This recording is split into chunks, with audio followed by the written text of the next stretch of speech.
ನಮಸ್ಕಾರ. 24x7 ಕರ್ನಾಟಕ.comಗೆ ಸ್ವಾಗತ ಸುಸ್ವಾಗತ ವಿತ್ ನಿತಿನ್. ನಾವು ಈಗ ಭೇಟಿ ಮಾಡಲು ಬಂದಿರುವಂಥದ್ದು ಬಳ್ಳಾರಿ ಡಿಸ್ಟಿಕ್ ಅಗ್ರಿಬೊಮ್ಮನಹಳ್ಳಿ ಗ್ರಾಮ ಪಂಚಾಯತ್ ಅಗ್ರಿಬೊಮ್ಮನಹಳ್ಳಿ ತಾಲೂಕಿನ ಚಿತ್ರಂಪಳ್ಳಿ ಗ್ರಾಮ ಪಂಚಾಯತಿ ಅಧ್ಯಕ್ಷರನ್ನು ಅವರೊಬ್ಬರು ಹಿರಿಯ ವ್ಯಕ್ತಿಯಾಗಿ ಇಟ್ಕೊಂಡು ಇದೆ ಫಸ್ಟ್ ಟೈಮ್ ನಿಂತು ಎರಡನೇ ಟೈಮ್ ನಿಂತು ಗೆದ್ದು ಫಸ್ಟ್ ಟೈಮ್ ಅಧ್ಯಕ್ಷರಾಗಿದ್ದಾನೆ. ಬನ್ನಿ ಅವ್ರು ಕೊಡ್ತಾ ಒಂದು ಕಿರು ಪರಿಚಯನ ಮಾಡಿಕೊಳ್ಳೋಣ. ನಮಸ್ಕಾರ ಸರ್. ನಮಸ್ಕಾರ ಸರ್, ನಿಮ್ಮ ಹೆಸರು ಸರ್? ಎಂ ಆನಂದ್ ಅಂತ. ಎಂ ಆನಂದ್ ಸರ್, ಯಾವ ಗ್ರಾಮ ಪಂಚಾಯತಿಯಿಂದ ಗೆದ್ದು ನೀವು ಮೆಂಬರ್ ಆಗಿರುವಂಥದ್ದು? ಬಸವೇಶ್ವರ ಬಜಾರ್ ವಾರ್ಡಿಂದ ನಾನು ಇದು ಎರಡನೇ ಬಾರಿ ಆಯ್ಕೆಯಾಗಿದ್ದೇನೆ. ಎರಡನೇ ಬಾರಿ ಆಯ್ಕೆಯಾಗಿ ಫಸ್ಟ್ ಟೈಮ್ ಚಿತ್ರಪಳ್ಳಿ ಗ್ರಾಮ ಪಂಚಾಯತಿನಲ್ಲಿ ಈ ಒಂದು ಸಾಮಾನ್ಯ ಪ್ರವರ್ಗಕ್ಕೆ ಸೇರಿದ ಈ ಕೆಟಗರಿಗೆ ಇದು ಮೊದಲನೇ ಆಯ್ಕೆಯಾಗಿದೆ. ಮೊದಲನೇ ಬಾರಿ ಅಧ್ಯಕ್ಷರಾಗಿ ಆಯ್ಕೆಯಾಗಿದೆ. ಸರ್, ಇದೇ ಫಸ್ಟ್ ಟೈಮ್ ಎರಡರಲ್ಲಿ ಗೆದ್ದು ಫಸ್ಟ್ ಟೈಮ್ ಅಧ್ಯಕ್ಷ ಆಗಿದೆ ಸರ್. ಏನು ಅನಿಸ್ತದೆ ಸರ್ ಈ ಸಂದರ್ಭದಲ್ಲಿ? ನಮಗೆ ಈ ಸಾರ್ವಜನಿಕ ಕಳಕಳಿ ಇರೋ ವ್ಯಕ್ತಿ ಆಗಿರೋದ್ರಿಂದ ಈ ಹುದ್ದೆ ನಮಗೆ ಬಹಳ ಖುಷಿ ತಂದಿದೆ.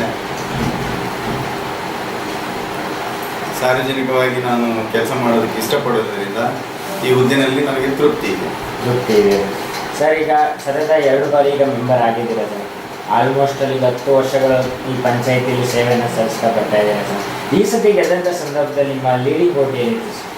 ಈ ಲೀಡಿಂಗ್ ವೋಟ್ ಅಂದರೆ ನಮ್ಮ ಪಂಚಾಯತ್ ವ್ಯಾಪ್ತಿನಲ್ಲಿ ವಾರ್ಡಿಗೆ 500 ವೋಟ್ಗಳಿರ್ತದೆ. ಪೋಲಿಂಗ್ ಆಗಿರೋದು 490 ವೋಟ್ಗಳು. ಅದರಲ್ಲಿ ಲೀಡಿಂಗ್ ಆಗಿ 274 ವೋಟ್ಗಳಿಂದ ನಾನು ಲೀಡಿಂಗಲ್ಲಿ ಗೆದ್ದಿದ್ದೆ. ತುಂಬ ಅಂತರದ ಗೆಲುವನ್ನು ತುಂಬ ಸಾಧಿಸಿದ್ರೆ ಸರ್. ಜನರು ಅದೇ ಥರ ನಿಮ್ಮ ಪ್ರೋತ್ಸಾಹ ಮಾಡ್ತಿದ್ರೆ ಸರ್. ಟೋಟಲ್ ಆಗಿ ಒಂದು 7 ವರ್ಷ ಮೆಂಬರ್ ಆಗಿ ಸೇವೆಯನ್ನು ಸಲ್ಲಿಸಿದ್ರೆ ಸರ್.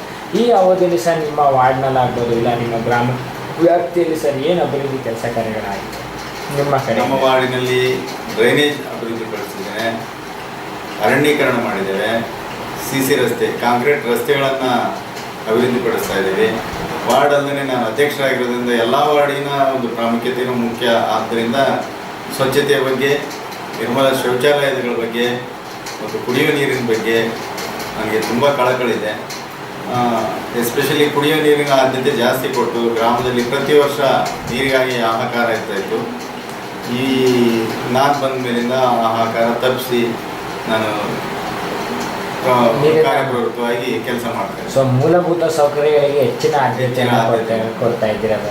ಸೊ ಈಗ ಅಧ್ಯಕ್ಷರಂದಮೇಲೆ ಸರ್ ಈಗ ಎಲ್ಲ ಹಳ್ಳಿಗಳು ಎಲ್ಲ ವಾರ್ಡ್ಗಳು ನಿಮ್ಮ ಅಧ್ಯಕ್ಷತೆಯಲ್ಲಿ ಇರುತ್ತೆ ಸರ್. ಸೊ ಈ ಅವಧಿಗೆ ಸರ್ ಈಗ ನಿಮ್ಮ ವಾರ್ಡ್ ಬಿಟ್ಟು ಬೇರೆ ವಾರ್ಡ್ಗಳಲ್ಲೆಲ್ಲ ಏನೋ ಒಂದು ಕಾಮಗಾರಿಗಳ ಬಗ್ಗೆ ಕೈ ಎತ್ಕೊಂಡಿದ್ದಾರೆ? ಅರಣ್ಯೀಕರಣಕ್ಕೆ ಮೊದಲ ಪ್ರಾಮುಖ್ಯತೆ ಕೊಟ್ಟಿದ್ದೇನೆ. ಸ್ವಚ್ಛತೆಗೆ ಮೊದಲ ಆದ್ಯತೆ ಮತ್ತು ಈ ರಸ್ತೆಗಳ ಅಭಿವೃದ್ಧಿಪಡಿಸೋದು ನನ್ನ ಪ್ರಮುಖ ಕರ್ತವ್ಯ ಆಗಿರೋದ್ರಿಂದ ಸರ್ಕಾರದ 13ನೇ ಹಣಕಾಸಿನಲ್ಲಿ ಮತ್ತು ನನಗೆ ವಂತಿಗೆಯಾಗಿ ಕರ ವಸೂಲಿ ಏನಿದೆ, ನನ್ನ ಗ್ರಾಮ ಪಂಚಾಯತಿ ರಾಜ್ಯದ 3ನೇ ಅತಿ ದೊಡ್ಡ ಗ್ರಾಮ ಪಂಚಾಯತಿ, 55 ಸದಸ್ಯರನ್ನು ಒಳಗೊಂಡಿರ್ತಕ್ಕಂಥ ಗ್ರಾಮ ಪಂಚಾಯತಿ ಆಗಿರೋದ್ರಿಂದ ಈ ವರ್ಷದ ಕರ ವಸೂಲಿ 1,24,00,000 ರೂಪಾಯಿ ದಾಟಿದೆ. ಇದು ನನ್ನ ಒಂದು ಅಭಿವೃದ್ಧಿಗೆ ನಾಂದಿ. ಅದರಿಂದ ನಾನು ಈ ರಸ್ತೆಗಳ ಅಭಿವೃದ್ಧಿ ಬಗ್ಗೆ, ನೀರಿನ ಮೂಲಭೂತ ಸೌಕರ್ಯಗಳ ಬಗ್ಗೆ, ಶುದ್ಧ ನೀರು ಕುಡಿಯುವ ಘಟಕಗಳನ್ನು ಈಗ ಸ್ಥಾಪಿಸೋದಕ್ಕೆ 3 ಜಾಗಗಳನ್ನು ಆಯ್ಕೆ ಮಾಡಿದ್ದೀವಿ. ಇದೇ ವಾರದಲ್ಲಿ ಅದಕ್ಕೆ ಶಂಕುಸ್ಥಾಪನೆ ನೆರವೇರಿಸ್ತಾ ಇದ್ದೀವಿ. ಸರ್, ಈಗ 2 ವರ್ಷ ಮೆಂಬರ್ ಆಗಿ ಕಳೆದಿದ್ದಾಯಿತು ಸರ್. ಈಗ 2 ವರ್ಷ ಅಧ್ಯಕ್ಷರಾಗಿದ್ದಾರೆ ಸರ್. ಈ ಅಧ್ಯಕ್ಷ ಆದಮೇಲೆ ಸರ್ ನಿಮ್ಮ ಮೆಂಬರ್ಗಳಾಗ್ಬೋದು ಅವರ ಒಡನಾಟಗಳು ಯಾವ ಥರ ಇದೆ ಸರ್? ನಿಮಗೆ ಒಡನಾಟಗಳ ಮೆಂಬರ್ ಜೊತೆ? ನಾವು ಪ್ರತಿಯೊಬ್ಬ ಸದಸ್ಯರ ಜೊತೆಯೂ ಸ್ನೇಹಮಯಿಯಾಗಿದ್ದೀವಿ. ಸದಸ್ಯರಲ್ಲದೆ ಆ ವಾರ್ಡಿನ ನಾಗರಿಕರ ಜೊತೆಯೂ ಸಹಿತನೂ ನಾನು 24 ಗಂಟೆಗಳ ಕೆಲಸ ನಂದು ಅಂತ ಮೊದಲೇ ಅನೌನ್ಸ್ ಮಾಡಿರೋದ್ರಿಂದ ಪ್ರತಿಯೊಬ್ಬರು ನಾಗರಿಕರು ಸಹಿತ ನನಗೆ ಖುದ್ದಾಗಿ ಭೇಟಿ ಮಾಡ್ತಾರೆ. ಸ್ವಂತ ಕೆಲಸಗಳಿರಲಿ, ಸಾರ್ವಜನಿಕ ಕೆಲಸಗಳಿರಲಿ, ಫೋನ್ ಮುಖಾಂತರ ನನಗೆ ಸಂಪರ್ಕಿಸ್ತಾರೆ.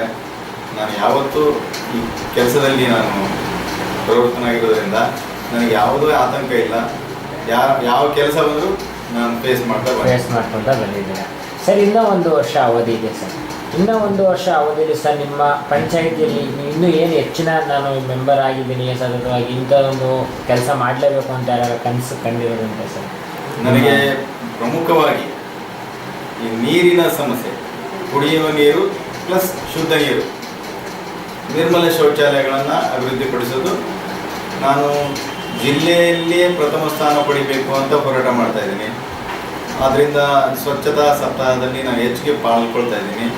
ಪ್ರತಿ ವಾರ ನಾವು ವಾರಕ್ಕೆ ಒಂದು ವಾರ್ಡ್ನಂತೆ ಸ್ವಚ್ಛತಾ ಸಪ್ತಾಹ ಮತ್ತು ಕರವಸೂಲಿ ಸಪ್ತಾಹ ಅಂತೇಳಿ ಮಾಡಿ ಆಯಾ ವಾರ್ಡಿನ ಮೆಂಬರ್ಗಳ ಜೊತೆ ನಾನು ಕೈ ಜೋಡಿಸಿ ಪ್ರತಿ ವಾರ್ಡಿನಲ್ಲೂ ಅಟೆಂಡ್ ಮಾಡಿ ನನ್ನ ಗ್ರಾಮ ಪಂಚಾಯತಿ ಸಿಬ್ಬಂದಿ ಅದಕ್ಕೆ ಸಹಕರಿಸ್ತಾ ಇದ್ದಾರೆ.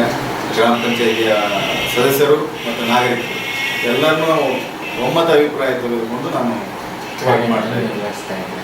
ಸರ್, ಈಗ ನಿಮಗೆ ರಾಜಕೀಯಕ್ಕೆ ಬರೋಕ್ಕೆ ಸ್ಫೂರ್ತಿ ಅಂತ ಅದು ಬೆಂಬಲಿಗ ಯಾರು ಇದ್ದಾರೆ ಸರ್ ನಿಮಗೆ? ರಾಜಕೀಯ ಸ್ಫೂರ್ತಿ ಅಂದರೆ ನನಗೆ ಮುಂಚೆಯಿಂದಲೂ ಸಾರ್ವಜನಿಕ ಕಳಕಳಿ ಜಾಸ್ತಿ, ಸ್ನೇಹಜೀವಿ ನಾನು.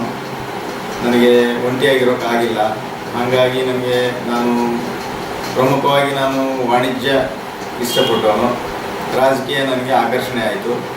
ಸಾರ್ವಜನಿಕ ಕಳಕಳಿ ಇರ್ತಕ್ಕಂಥ ವ್ಯಕ್ತಿಯಾಗಿರೋದ್ರಿಂದ ನಾನು ಸಾರ್ವಜನಿಕವಾಗಿ ಇರೋದು ಇಷ್ಟಪಟ್ಟು ನಾನು ರಾಜಕೀಯ ಆಯ್ಕೆ ಮಾಡ್ಕೊಂಡಿದ್ದೀನಿ. ಸರ್, ನಿಮಗೆ ಚಿಕ್ಕ ವಯಸ್ಸಲ್ಲಿ ಆಸೆ ಇತ್ತಾ ಸರ್, ನಾನು ರಾಜಕೀಯಕ್ಕೆ ಬರಬೇಕು, ಜನರ ಸೇವೆ ಮಾಡಬೇಕು ಅಂತೆಲ್ಲ ಆಸೆ ಇತ್ತಾ ಸರ್ ನಿಮಗೆ? ನಮಗೆ ಯಾವುದೇ ಆಸೆ ಇಟ್ಕೊಂಡು ಬಂದನಲ್ಲ, ಆಸೆಯಿಂದನೇ ಈ ಹುದ್ದೆ ಸಿಕ್ಕಿದೆ. ಆ ಹುದ್ದೆಗೆ ನಾನು ಗೌರವ. ಸರ್, ಈಗ ನೀವು 2 ಬಾರಿ ಗೆಲ್ಲೋದಕ್ಕೂ ನಿಮ್ಮ ವಾರ್ಡಿನ ಜನರೇ ಕಾರಣ ಸರ್. ಹೌದು, ತಮ್ಮ ವಾರ್ಡಿ ನನ್ನ ವಾರ್ಡಿನ ಜನತೆ ನನ್ನ ಬಗ್ಗೆ ಇರ್ತಕ್ಕಂಥ ಗೌರವ, ಅಪಾರ ಅಭಿಮಾನ ಮತ್ತು ನನ್ನಲ್ಲಿರ್ತಕ್ಕಂಥ ಕಾರ್ಯವೈಖರಿ ಬಗ್ಗೆ ಅವ್ರಿಗೆ ಬಹಳ ಮೆಚ್ಚುಗೆ ಇರೋದ್ರಿಂದ ಪ್ರತಿಯೊಂದು ಕೆಲಸದಲ್ಲಿ ನನ್ನ ವಾರ್ಡಿನ ಜೊತೆ ಕೈ ಜೋಡಿಸಿ ಕೆಲಸ ಮಾಡ್ತೇನೆ. ನನ್ನ ವಾರ್ಡಿನ ಜನ ನನಗೆ ಇಲ್ಲಿವರೆಗೂ ಹಾರೈಸ್ತಾ ಬಂದಿದ್ದಾರೆ, ಇನ್ನು ಮುಂದೆನೂ ಹಾರೈಸ್ತಾರೆ ಅಂತ ನನಗೆ ನಂಬಿಕೆ ಇದೆ. ಸರ್, ಇದೇ ಥರ ನಿಮ್ಮ ಪಂಚಾಯತಿ ಜೀವನ, ಈಗ ತಾಲೂಕ್ ಪಂಚಾಯತಿ ಆಗ್ಬೋದು, ಜಿಲ್ಲಾ ಪಂಚಾಯತಿ ಆಗ್ಬೋದು, ಇದೇ ಥರ ರಾಜಕೀಯದಲ್ಲಿ ಮುಂದುವರಿಬೇಕು ಅಂತ ಆಸೆ ಏನಾದ್ರು ಇದೆ ಸರ್? ತುಂಬ ಇಷ್ಟ ಇದೆ. ಅವಕಾಶ ಬಂದಲ್ಲಿ ಜಿಲ್ಲಾ ಪಂಚಾಯತಿಗೆ ಸ್ಪರ್ಧಿಸೋನಿದ್ದೀನಿ. ಅವಕಾಶಗಳು ಒದಗಿ ಬರಲಿ ಅಂತ ಕಾಯ್ತಾ ಇದ್ದೀನಿ. ಅವಕಾಶಕ್ಕೋಸ್ಕರ ಕಾಯ್ತಾ ಇದ್ದಾರೆ. ಸೊ ಕೊನೆಯದಾಗಿ ಈಗ ನಿಮ್ಮನ್ನ ಗೆಲ್ಲಿಸಿರುವಂಥ ವಾರ್ಡಿನ ಜನರಿಗೆ ಏನೋ ಒಂದು ಸಿಹಿಮಾರ್ಗವನ್ನು ಹೇಳಕ್ಕೆ ಇಷ್ಟಪಡ್ತೀನಿ. ನನ್ನ ವಾರ್ಡಿನಲ್ಲಿ ಪ್ರತಿಯೊಂದು ರಸ್ತೆಗಳನ್ನು ಅಭಿವೃದ್ಧಿಪಡಿಸಿದ್ದೇನೆ. ಈಗ 30 ವರ್ಷದಲ್ಲಿ ಆಗಿರ್ತಕ್ಕಂಥ ಕೆಲಸ 2 ವರ್ಷದಲ್ಲಿ ಮಾಡಿ ಮುಗಿಸಿರೋದ್ರಿಂದ ನನ್ನ ವಾರ್ಡಿನ ಜನತೆ ನನಗೆ ತುಂಬ ಗೌರವದಿಂದ ಕಾಣ್ತಾ ಇದ್ದಾರೆ. ರಾತ್ರಿ 12 ಗಂಟೆನಲ್ಲಿ ನೀರಿನ ಸಮಸ್ಯೆ ಇದ್ದರೂ ಸಹಿತ ನಾನು ಹೋಗಿ ಇದು ಅಟೆಂಡ್ ಮಾಡೋದ್ರಿಂದ ನನ್ನ ವಾರ್ಡಿನ ಜೊತೆ ನಿತ್ಯ ಸಂಪರ್ಕದಲ್ಲಿರೋದ್ರಿಂದ ನನ್ನ ವಾರ್ಡು, ನಾನು, ನನ್ನ ಜನತೆ ಒಂದಾಗಿರ್ತೇವೆ. ಅವರಿಗಾಗಿ ನಾನು ಸದಾ ಶ್ರಮಿಸ್ತೇನೆ ಅಂತ ಹೇಳ್ತಾ ಇಷ್ಟಪಡ್ತೀನಿ. ದೊಡ್ಡದಲ್ಲ, ಒಬ್ಬರು ಹಿರಿಯ ವ್ಯಕ್ತಿಯಾಗಿ ಇಟ್ಕೊಂಡು ಗ್ರಾಮ ಪಂಚಾಯತಿ 2 ಬಾರಿ ಗೆದ್ದು ಈಗ ಕೊನೆಯ ಬಾರಿ ಅಧ್ಯಕ್ಷರಾಗಿ 2 ವರ್ಷ ಅಧಿಕಾರದಲ್ಲಿ ಮೂಲಭೂತ ಸೌಕರ್ಯಗಳಿಗೆ, ಕುಡಿಯ ನೀರಿನ ವ್ಯವಸ್ಥೆಗೆ, ಶುದ್ಧ ನೀರಿನ ವ್ಯವಸ್ಥೆಗೆ ತುಂಬ ಹೆಚ್ಚಿನ ಆದ್ಯತೆಯನ್ನು ಕೊಡ್ತಾ ಇದ್ದಾರೆ. ಇದೇ ಥರ ಅವ್ರು ಮಾಡುವ ಮುಂದಿನ ಎಲ್ಲ ರಾಜಕೀಯ ಜೀವನಕ್ಕೂ ಶುಭವಾಗಲಿ, ಅವ್ರ ರಾಜಕೀಯ ಭವಿಷ್ಯಕ್ಕೂ ಶುಭವಾಗಲಿ ಅಂತ ಹಾರೈಸ್ತಾ ಇಷ್ಟು ಹೊತ್ತು ತಮ್ಮ ಸಮಯ ನಮ್ಮ ಜೊತೆ ಹಂಚಿಕೊಂಡಿದ್ದಕ್ಕಾಗಿ ತುಂಬ ಧನ್ಯವಾದ.